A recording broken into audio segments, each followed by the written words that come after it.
Salut, nous sommes Laetitia, Renard, Iris.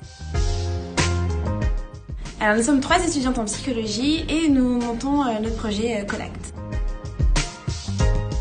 Donc notre projet Collect consiste à récolter des collants usagés grâce à des boîtes de collecte que nous voulons disposer dans différents endroits qui sont fréquentés par des femmes, donc comme des entreprises, des universités, des salles de sport, des supermarchés.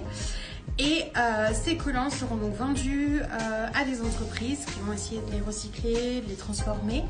Et grâce à l'argent récolté de ces ventes, nous allons pouvoir financer des protections hygiéniques pour les femmes en situation de précarité menstruelle. Alors l'idée elle nous est venue un jour parce que Laetitia elle est arrivée à la fac avec ses collants filés et elle râlait parce que elle disait qu'elle en avait plein dans son placard qui s'accumulaient, dont elle faisait rien parce qu'elle pouvait ni les mettre ni les jeter à la poubelle.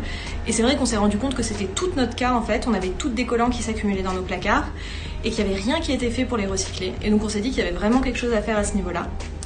Et puis ce même jour, on a parlé sur la précarité menstruelle, parce qu'au Sénat, il y avait un débat sur le fait de transformer les protections hygiéniques en produits de première nécessité.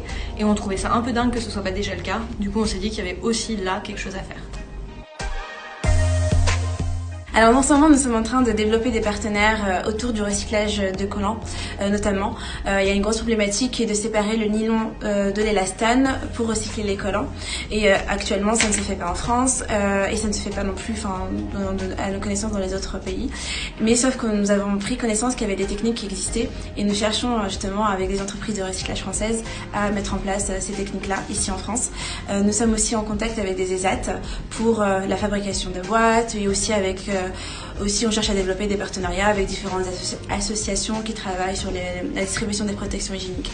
Donc voilà, en ce moment, c'est ce qu'on fait.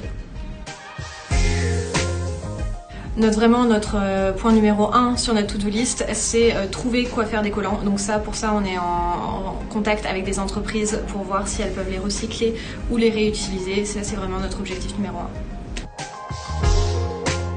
Il y a aussi plein de petites choses à faire comme déclarer les statuts de l'association, lancer les premières boîtes de collecte. Enfin, pour tout ça, c'est aussi grâce à vos dons qu'on pourra le faire parce qu'on a besoin de fonds d'amorçage au départ pour pouvoir lancer la machine. Donc aujourd'hui, on a pu récolter 650 € sur les 2000 espérés. Un grand merci à toutes les personnes qui ont déjà participé à travers le don ou à travers le partage de notre initiative. Et on a d'ailleurs encore besoin de vous. Donc n'hésitez pas à liker, à partager et puis merci et à très bientôt.